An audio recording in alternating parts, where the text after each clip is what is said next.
सुमन अपनी माँ रमा से अपनी शादी की बात कर रही होती है और उसको मनाते हुए कहती है, माँ मान जाओ ना, दीपक बहुत अच्छा लड़का है। हम दोनों शादी के बाद बहुत खुश रहेंगे। प्लीज माँ, हमारी शादी के लिए हाँ कर दो। हम दोनों एक दूसरे से बहुत प्यार करते हैं। बेटा, मैं तुझे अच्छे से जानती हूँ। तू शहर में पली बड़ी है। गांव की जिंदगी तूने आज तक देखी नहीं है कि वो कैसी होती है। और जिस दीपक से तू प्यार करती है ना, वो पढ़ा लिखा भी नहीं है। प्यार करना आसान है, लेकिन शादी के बाद एक साथ रहना बहुत मुश्किल है। माँ, आप ऐसा क्यों सोच रही हो? अरे दीपक को वो सब मिल नहीं पाया जो उसे मिलना चाहिए था, तो इसमें दीपक की क्या गलती है? और वैसे भी शादी के बाद दीपक हमारे साथ ही रहेगा, क्योंकि गांव में दीपक का तो कोई है नहीं, तो दीपक वहाँ करेगा भी क्या अकेले। इसीलिए मैंने सोच लिया है कि दीपक हमारे साथ ही रहेगा। वाह बेटा, तूने सब कुछ खुद ही सोच भी लिया। तो अब तू मेरे पास क्या सोच कर आई है? तू तो बस मुझे अपना फैसला ही सुना रही है, क्योंकि मेरे हाँ करने से या मना करने से तुझे कोई फर्क भी नहीं पड़ता है। माँ, आप ये कैसी बातें कर रही है? क्यों नहीं फर्क पड़ता? फर्क पड़ता है, तभी तो मैं यहाँ आई हूँ ना आपसे बात करने। मैं दीपक से शादी करना चाहती हूँ, लेकिन आपकी इजाजत के साथ। और आप भी तो यही चाहती है ना कि आपकी बेटी हमेशा खुश रहे, तो मेरी खुशी दीपक के साथ है। ये बात आपको भी तो समझनी चाहिए ना माँ। प्लीज माँ, आप हमारी शादी करवा दीजिए। मुझे अच्छे से पता है कि आज तेरी खुशी दीपक में ही है, लेकिन कल को जब तू रोएगी तब क्या होगा? और अगर तू मेरी इजाजत के साथ ही शादी करना चाहती है तो ठीक है, मैं तुझे तेरी शादी के लिए इजाजत नहीं देती हूँ। माँ, फिर तो आप गलत हो, क्योंकि मैंने ये जरूर कहा कि मैं आपकी इजाजत के साथ शादी करना चाहती हूँ, लेकिन ये बिल्कुल नहीं कहा कि अगर आप मेरी शादी के लिए मानोगी नहीं तो मैं शादी ही नहीं करूँगी। मैं दीपक से ही शादी करूँगी, आपकी इजाजत के साथ या फिर अपनी मर्जी से। सुमन वहाँ अपनी मर्जी बता के चली जाती है और 2 दिन बाद दीपक से शादी करके अपने घर आ जाती है। रमा दीपक और सुमन को शादी के जोड़े में देख के कुछ समझ नहीं पाती है और उस पे बहुत गुस्सा करती है। ये सब क्या है? तुझे मैंने कितनी बार कहा था कि तू दीपक से शादी नहीं करेगी, लेकिन तुझे मेरी कोई बात समझ नहीं आई क्या? तूने आखिर वही किया जो तुझे करना था। माँ, मैंने भी आपको कितनी बार कहा था कि मैं शादी करूँगी तो दीपक से ही करूँगी। आप हमारी शादी के लिए मान नहीं रही थी, तो इस समय मुझे जो सही लगा मैंने वही किया। और अब से हम दोनों यहाँ रहने वाले हैं। हमारा भी रिश्ता है, आपको भी हमारा रिश्ता अपनाना पड़ेगा। बिल्कुल भी नहीं। अरे जब तूने अपनी मर्जी से शादी कर ही ली है तो यहाँ क्या करने आई है? तुम दोनों यहाँ से जाओ और अपना नया घर बसाओ। यहाँ पर रहने की भी क्या जरूरत है तुम्हें? दीपक का कोई घर नहीं है और दीपक शहर में भी नया है, इसीलिए हम यहीं रहेंगे। अगर ये घर आपका है तो ये घर मेरा भी है। आप हमें यहाँ से जाने के लिए नहीं बोल सकती। और वैसे भी इतना बड़ा घर है, अगर इतने बड़े घर में हम रह लेंगे तो आपको क्या परेशानी हो जाएगी? मेरा बोलना ना बोलना तेरे लिए एक बराबर है। इस लड़के के लिए तू अपनी माँ के बारे में जब कुछ सोच ही नहीं रही है तो माँ से बात ही क्या कर रही है तू? सही कहा तूने कि इस घर में तेरा भी हिस्सा है और मैं मना नहीं करूँगी तुझे यहाँ रहने से, लेकिन तू भी अब मुझसे कभी बात नहीं करेगी। रमा अपनी बेटी से सारे रिश्ते तोड़ देती है, लेकिन सुमन अपने पति के साथ बहुत खुश थी। वो दोनों अब एक साथ ही रहते थे। कई दिन तो बहुत अच्छे से निकल जाते हैं, लेकिन गुजरते समय के साथ सुमन को अब दीपक की हरकतों से परेशानी होने लगती है। कुछ दिनों बाद सुमन थककर घर आती है और दीपक से कहती है, दीपक, जरा मेरे लिए स्ट्रॉन्ग कॉफी बना लाओ, मेरे सर में बहुत ज्यादा दर्द हो रहा है। दीपक रसोई में जाता है और कॉफी में कुछ कंकर पत्थर मिला के सुमन को दे देता है। सुमन कॉफी को देखती है तो उसमें कॉफी पाउडर नहीं, कुछ कंकर पत्थर होते हैं। सुमन तुरंत दीपक से कहती है, ये क्या है दीपक? मैंने तुमसे कहा था कि स्ट्रॉन्ग कॉफी बना के ले आओ, तुम ये क्या ले आए? तुम्ही ने तो कहा था कि मुझे स्ट्रॉन्ग कॉफी चाहिए, तो मैं ले आया। दीपक, तुम गवार तो हो, लेकिन ये बात तुम बार बार प्रूव क्यों करते रहते हो? स्ट्रॉन्ग कॉफी का मतलब था ज्यादा कॉफी और दूध कम, लेकिन तुम तो कॉफी पाउडर में कंकड़ पत्थर मिला कर लिया है। ये पीऊं मैं? तुम्हें क्या मैं पागल दिखाई देती हूँ? मुझे लगा तुम्हें स्ट्रॉन्ग कॉफी चाहिए, तो मैंने सोचा कि कौन सा स्ट्रॉन्ग चीज़ डालूं इसके अंदर। तो याद आया कि पत्थर बहुत स्ट्रॉन्ग होता है, तो मैंने ना उसको डाल दिया। अब वो मुझे माफ़ कर देना, वो मैं थोड़ा पढ़ा लिखा नहीं हूँ ना, तो इसलिए काम समझ नहीं पाता कुछ भी। इसलिए ना धीरे धीरे कोशिश कर रहा हूँ कि सीख जाऊँ। मैं सब समझ जाऊँगा, तुम ना गुस्सा मत होना बस। तुम पढ़े लिखे नहीं हो, ये बात मुझे पता है। लेकिन तुम गवार हो, तुम्हें कुछ समझ नहीं आता है क्या? तुम बस लोगों के दिमाग के साथ खेलते हो। तुम अभी के अभी यहाँ से चले जाओ। तुम्हारी शक्ल देखकर तो और गुस्सा आ रहा है वैसे भी। दीपक को सुमन की बातें सुनकर काफी बुरा लगता है और वो वहाँ से चला जाता है। सुमन दीपक की छोटी छोटी बातों पे गुस्सा करने लगती है। ऐसे ही कई दिन निकल जाते हैं। ऐसे ही एक दिन दीपक के हाथों से फाइल पे कॉफी गिर जाती है। दीपक तुरंत कपड़ा लेके आता है और उसे साफ करने लग जाता है। लेकिन दीपक इस बात से अनजान था कि वो फाइल सुमन के लिए बहुत जरूरी थी। तभी सुमन आती है और उसको देख लेती है और गुस्से में कहती है, तुमने ये क्या किया? अरे मेरी इतनी इम्पोर्टेंट फाइल थी, आज मेरी मीटिंग थी और तुमने इस फाइल पर कॉफी गिरा दी। तुम्हारे अंदर जरा सी भी अकल नहीं है क्या? तुम गवार हो, इसका मतलब ये तो नहीं कि तुम्हारे अंदर अकल भी मर जाए। मेरी कितनी इम्पोर्टेंट फाइल थी, अब मैं क्या करूँगी? मुझे माफ़ कर दो सुमन, वो मैं तुम्हारे लिए कॉफ़ी लेकर आया था, लेकिन गलती से मुझसे गिर गई और तुम्हारी ये फाइल ये ख़राब हो गई। तो मैंने कपड़े से साफ़ करने की कोशिश की ताकि मैं तुम्हारी मदद कर सकूँ, लेकिन ये तो साफ़ ही नहीं हुआ। मुझे माफ़ कर दो। अरे गवार इंसान, जब तुम्हें पता नहीं था कुछ तो अपना दिमाग लगाने की क्या जरूरत थी? मेरी फाइल पर कॉफी गिरा दी और फिर इस पर कपड़े से साफ कर दिया। तुम्हें इतना नहीं पता कि फाइल खराब कर दी है मेरी। मुझे आज प्रेजेंटेशन देनी थी ऑफिस में और पक्का आज तुम्हारी वजह से मेरी बैंड बजेगी। तुम्हें तो मैं शाम को बताती हूँ, अभी लेट हो रहा है मुझे। सुमन वहाँ से गुस्से में चली जाती है। अब सुमन छोटी छोटी बातों को लेकर भी दीपक को सुनाने लग जाती है। ऐसे ही दिन बीतता है। एक दिन सुमन के कुछ दोस्त उसके घर आते हैं।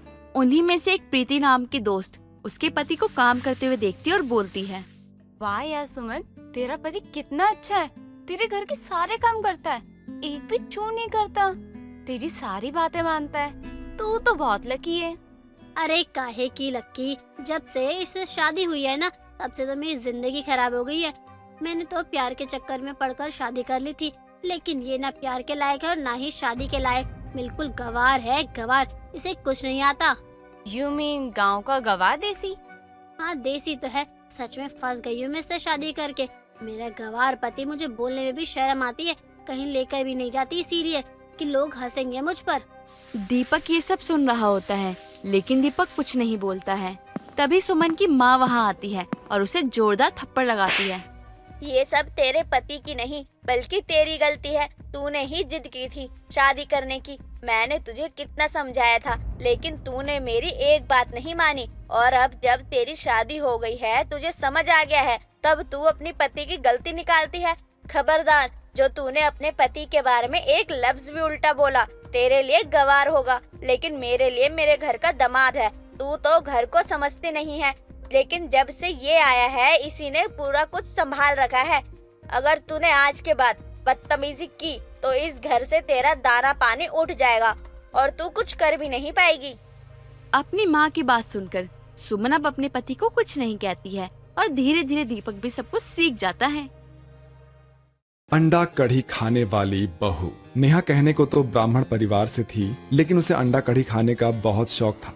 लेकिन उसके परिवार वालों को उसकी इस पसंद से बहुत परेशानी थी। समय बीतता है और समय के साथ नेहा की शादी अजय नाम के लड़के से हो जाती है और वो अपने ससुराल में अपनी सास शर्मिला और पति अजय के लिए अंडा कढ़ी बनाती है। थोड़ी देर बाद सभी लोग नाश्ता करने के लिए डाइनिंग टेबल पर बैठते हैं। बहू, आज तू सुबह से ही रसोई में लगी हुई है। ऐसा भी क्या बना रही थी तू? माँ जी, कुछ स्पेशल बना रही थी। आपको भी बहुत पसंद आएगी वो रेसिपी और आप मुझसे रोज बनवाएंगी। ऐसी भी कौन सी रेसिपी है जिसकी तारीफ तू खुद कर रही है? हमारे खाने का भी वेट नहीं कर रही हो कि हम तुझे टेस्ट करके बताएं कि रेसिपी अच्छी बनी है या नहीं? माँ जी, बता दूंगी तो सरप्राइज कैसे होगा? मैंने बड़े ही प्यार से बनाया है, मुझे बहुत पसंद है ये डिश। यार, अब तुम खिलाओगे भी अपनी बनाई हुई रेसिपी या खुद ही बस उसकी तारीफ करती रहोगी? मुझे नाश्ता करके ऑफिस भी जाना है, देर हो रही है मुझे। गुस्सा क्यों कर रहे हो? लाती हूँ। अच्छी चीजों के लिए सब्र करना ही पड़ता है। बैठिए, अभी लाती हूँ।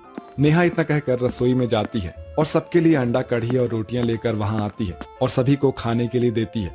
शर्मिला इस बात से अनजान थी कि वो अंडा कढ़ी है, इसलिए वो उसे बहुत ध्यान से देखती है। बहू, इतनी देर से तू इस टिंडे की सब्जी की तारीफ कर रही थी। इसे बनाना कौन सी बड़ी बात है, ये तो मैं भी बना लेती हूँ। मुझे तो लगा कि तूने कुछ अच्छा बनाया होगा, लेकिन तूने तो टिंडे बनाए हैं। माँ जी, ये टिंडे नहीं है, ये तो मेरी पसंद की डिश है। ये तो बस रहने दो तुम, देख लिया हमने कि तुमने क्या बनाया है। अब जो भी है ठीक है, हम यही खा लेंगे, और कोई दूसरा ऑप्शन भी तो नहीं है हमारे पास। हाँ बहू, अजय बेटा बिल्कुल सही कह रहा है। तू भी बैठ जा और हमारे साथ ही नाश्ता कर ले, वरना बाद में कहेगी कि हमने पूछा नहीं। लेकिन माँ जी, आप लोग मेरी बात सुनिए, ये टिंडे की सब्जी नहीं है, ये जाने दे बहू, जो भी है हम खा लेंगे। तूने इतने प्यार से बनाया है, हम तेरा दिल नहीं तोड़ेंगे, लेकिन आगे से कुछ अच्छा सा बना लियो।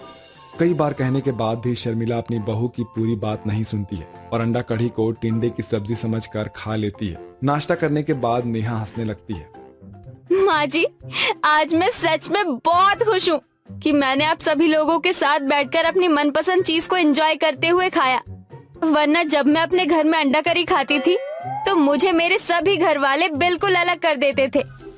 बहू, तू ये क्या कह रही है? ये अंडा करी थी, अंडा करी को टिंडे की सब्जी समझकर खा लिया। अब क्या होगा? मेरा धर्म भ्रष्ट हो गया। तू पहले नहीं बता सकती थी? माँ जी, मैं तो बता ही रही थी, आपने ही नहीं सुनी मेरी पूरी बात और खाने में लग गई। यार, लेकिन जब इतनी तारीफ कर रही थी अपनी डिश की तो उसी टाइम नाम बता देती। हमारे घर में नॉनवेज नहीं खाता कोई भी, इवन अंडा भी नहीं। लेकिन अंडा आजकल सभी खा लेते हैं, इसमें कोई बड़ी बात नहीं है, जितना आप लोग ओवर रिएक्ट कर रहे हो। यार, तुम अजीब हो यार। एक तो तुमसे गलती हो गई है, उस गलती को मानने की जगह पर ब्लेम कर रही हो। हाँ, माफी मांगो माँ से अभी के अभी। देखिए माँ जी, अब जो होना था वो तो हो ही गया, बाकी माफ करिए मुझे, मैं आगे से ध्यान रखूंगी, नहीं बनाऊंगी अंडा करी। लेकिन अब जो खा लिया है उसे तो पेट में से निकाल नहीं सकती हूँ, तो आपके चिल्लाने का कोई फायदा नहीं है। तू दूर हो जा मेरे सामने से, पहले जाकर रसोई साफ कर, जहाँ तूने अपनी ये अंडा करी बनाई है।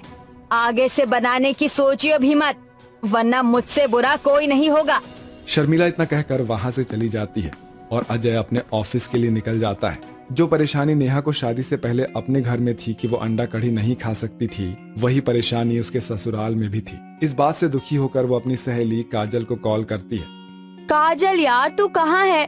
मुझे तुझसे मिलने का मन कर रहा है यार, बहुत दिमाग खराब है, आ जाना जल्दी से मेरे घर। क्या हो गया तुझे? तू ऐसे मुंह फुलाकर क्यों बैठी हुई है? तेरी सास ने कुछ बोला है क्या? यार वो क्या बोलेंगी, मैं अपने घर वालों की आदतों से परेशान हूँ। शादी से पहले माँ नहीं खाने देती थी अंडा करी, अब सास नहीं खाने देती है। मेरे ससुराल में भी कोई अंडा तक नहीं खाता है, नॉनवेज खाना तो दूर की बात है। यार, अंडे में ऐसा क्या है जो लोगों ने इसे इतनी बड़ी आफत बनाया हुआ है? एक काम कर, तू बाहर से मंगवा ले, मेरी सास खा जाएगी मुझे। अभी मैं घर से बाहर नहीं निकल सकती हूँ। एक दिन तो अंडा करी को टिंडे की सब्जी समझकर खा लिया और पता लगने पर छोड़ दिया, लेकिन अब नहीं छोड़ेंगी। एक काम कर, तू बाहर से मेरे लिए अंडा करी लेकर मेरे घर आ जा, कमरे में बैठकर आराम से खा लूंगी मैं। ठीक है, देखती हूँ, अभी तो मैं कहीं बाहर हूँ।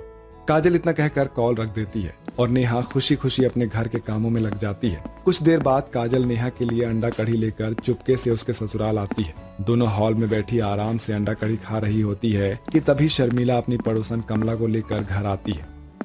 बहू, मैंने तुझे मना किया था ना कि हमारे घर में नॉनवेज नहीं खाते हैं, लेकिन तू अपनी हरकतों से बाज नहीं आएगी ना? तूने फिर घर में अंडा करी बनाई? नहीं नहीं माँ जी, मैंने अंडा करी नहीं बनाई है, बल्कि अपनी सहेली काजल से मंगवाया था। मुझे लगा आपको आने में टाइम लगेगा। शर्मिला, कहा तेरे घर में नॉनवेज देखा तक नहीं जाता था, और तेरी बहू तो अंडा करी खाने वाली बहू निकली, जिसे अपनी पसंद के आगे अपनी सास की जुबान की भी कोई कदर नहीं है। आंटी जी, वैसे तो मुझे पता है कि पड़ोसियों का काम होता है लोगों के घरों में आग लगाने का, आपको वो चीज करके दिखाने की जरूरत नहीं है, इसलिए आप चुप रहिए, कुछ मत बोलिए। मैं तो वही बोल रही हूँ जो दिख रहा है, इसमें आग लगाने वाली क्या बात है?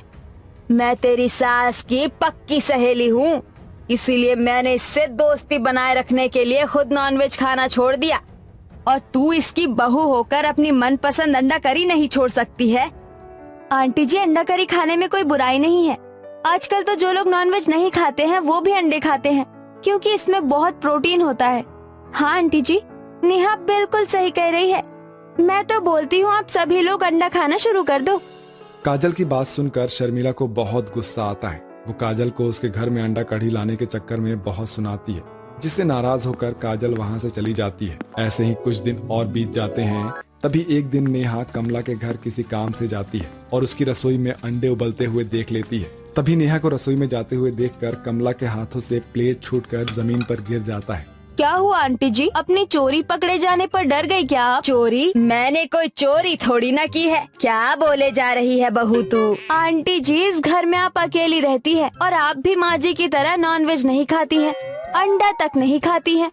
तो फिर ये अंडे क्या पड़ोसियों को दान करने के लिए उबाल रही हैं? बहू वो तू अपने काम से काम रख। दूसरों के मामले में घुसने की जरूरत नहीं है तुझे। तू बता, तू मेरे घर में क्यों आई है? हाँ, क्या काम है तुझे? आंटी जी, दूसरों के मामले में घुसने की आदत आपको है, मुझे नहीं। और मैं अभी जाकर माँ जी को बता दूंगी कि उनकी बहू तो अंडा करी खाने वाली बहू है ही, लेकिन उनकी सहेली भी अंडा खाने वाली है। नहीं बहू, ऐसा मत करियो, वरना वो मुझसे बात नहीं करेगी, मेरे घर का पानी भी नहीं पिएगी। सबसे बड़ी बात है, झूठी बन जाऊंगी उसके सामने। तू जो बोलेगी मैं वो करूंगी। ठीक है, फिर मैं एक शर्त पर माँ जी को कुछ नहीं बताऊंगी, लेकिन उसके बदले में मुझे जब भी अंडा करी खाने का मन करेगा आप मुझे बना कर खिलाएंगी, तभी मैं चुप रहूंगी। ठीक है, तू जो बोलेगी मैं वही करूंगी, बस तू अपनी सास को कुछ मत बोलियो।